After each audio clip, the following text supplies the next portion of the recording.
வணக்கம் மக்களே, இன்றைக்கி நம்ம கழனிக்கு தாங்க போக போகிறோம். கழனியில் இன்றைக்கி எங்களுக்கு நெல் அறுவடைங்க.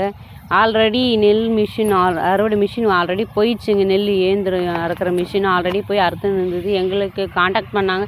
இருந்தாலும் நாங்கள் காலையிலேயே மிஷின் வந்ததுனால வீட்டு வேலைகள்லாம் முடிச்சுட்டு போகிறது சத்து லேட் ஆகிடுச்சுங்க. மாடு கண்ணெல்லாம் அழிச்சுட்டு போகணும், வேறு மாடு வாசல் சாணி வாசல்லாம் கூட்டி போயிருக்கணும், வீட்டு வாசல்லாம் பெருகுறது, சமையல் செய்கிற வேலை எல்லா வேலையும் முடிச்சுட்டு போகிறதுக்கு நான் 9 மணி ஆயிடுச்சுங்க காலையில். ஆனால் அதுக்குள்ளே அறுக்கிற மிஷின் வந்துடுச்சு. பாருங்கள், நான் இப்போ வரக்கு மேலே தாங்க பண்ணிங்கெல்லாம் எவ்வளோ அழகாக இந்த முறை நான் போட்டது நான் தாங்க நெல் விதை விட்டேன். பாருங்கள் எப்படி இருக்குது விளைச்சி. ஆல்ரெடி எங்கள் கணவர் முன்னாடியே போயிட்டாச்சு. ஆனால் இப்போ இன்னைக்கு ஒரு நஷ்டமாயிடுச்சுங்க.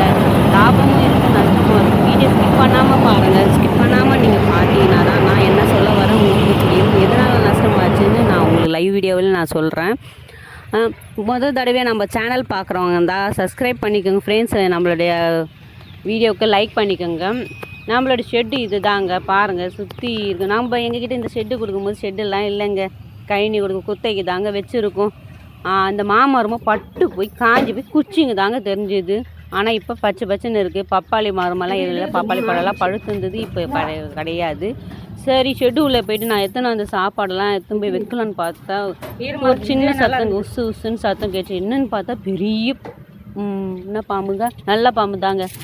என்ன பண்ணுறது, நான் எதுக்காக உள்ளே போனேன்னா சுத்த பறக்கணும் இல்லையா, அருவா வேணும் இல்லையா, அந்த அருவா எடுக்கலான்னு போனால் பாம்பு இருந்தது. வேறு வழியில் பாம்பு அடித்தே தான் எங்களுடைய வாழ்க்கைங்க. ஏன்னா எந்த நேரத்தில் எங்களை போட்டு தள்ளணும்னு சொல்ல முடியாது. பசு மாடெல்லாம் கட்டியிருக்கோம், கழனியில் மாடுங்கள்லாம் இருக்குது இல்லையா, அதுங்களை ஏதாவது ஒன்று தாக்கிட்டாலும் பாவம் நஷ்டம் நம்மளுக்கு தானேங்க.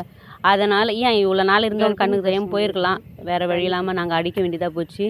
அப்புறமா மாடுங்க தண்ணி சாப்பாடெல்லாம் எடுத்து போய்ட்டு வெளியே மர நிழலை வச்சுட்டு மாடுங்களுக்கெல்லாம் தண்ணி காட்ட வேண்டியிருந்தோம். நாங்கள் சுத்த பறத்துனே இருந்தோம். போயிட்டு நான் ஒரு வேலை ஆளுக்கு ஒரு வேலை செய்யலான்ட்டு எங்கள் வீட்டுக்கு நெல் வாரி ஒரு பக்கம் எங்கே கொட்டிச்சு வாரி வந்து மிஷினில் கொட்டின்னு இருந்தார். அத்தை வந்து சுத்த பறத்துருந்தாங்க, எங்கள் பாப்பாங்க போயிட்டாங்க. நான் வந்து மாடுங்களுக்கு தண்ணி காட்டுறேன். மாடு தண்ணி காமிச்சுட்டாங்க. முதல்ல நெல்லெல்லாம் வாரங்க, நெல்லெல்லாம் ஒன்றா பின்னாடி வழியாக வந்து நெல்லெல்லாம் வந்து மேலே சேகரிக்குங்க. அது கிண்டி டப்பா அப்படின்னு சொல்லுவாங்க. டப்பாவில் சேகரித்த நெல் வந்து ஆல்ரெடி ஒரு நாங்கள் டிப்பில் டிராக்டர் வந்து வர வச்சுருக்கோம். முன்னாடி நாங்கள் எல்லாமே டிராக்டர் வந்துடும். அந்த டிராக்டரில் வந்து ஒரு தொட்டி அந்த டிராக்டரில் கொட்டிட்டு திரும்பி வந்து அறுக்கும். அந்த வெக்கிலெல்லாம் ஃபுல்லாகவே தூளாக விழுது பாருங்கள். அதுதான் நான் சொன்னேன் இல்லையா, டிராக்டரில் எத்தனை கொட்டுன்ட்டு அது இது தாங்க. பாருங்கள், நெல் போய் கொட்டிட்டு வரும். ஒவ்வொரு தடவையும் நெல் அறுத்த வரும், ஒரு துண்டுக்கும் அறுத்து முடிச்சு நெல் சேகரிச்சிடும். டப்பாவில் சேகரித்த நெல்லை வந்து டிராக்டரில் கொட்டிடுவாங்க. திடீர்னு மழை வருமா இன்னும் எங்களுக்கும் மனசே இல்லைங்க.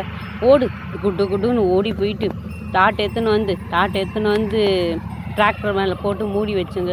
பச்சை பச்சைன்னு தான் இருக்குது பாருங்கள். இன்னும் 10 நாள் இருக்குது நெல் அறுவடைக்கு. இருந்தாலும் வேறு வழி இல்லாமல் அறுக்க வேண்டியதாக போச்சுங்க ஃப்ரெண்ட்ஸ். ஒரு வழியாக அறுக்க கமெண்ட் பண்ணிட்டு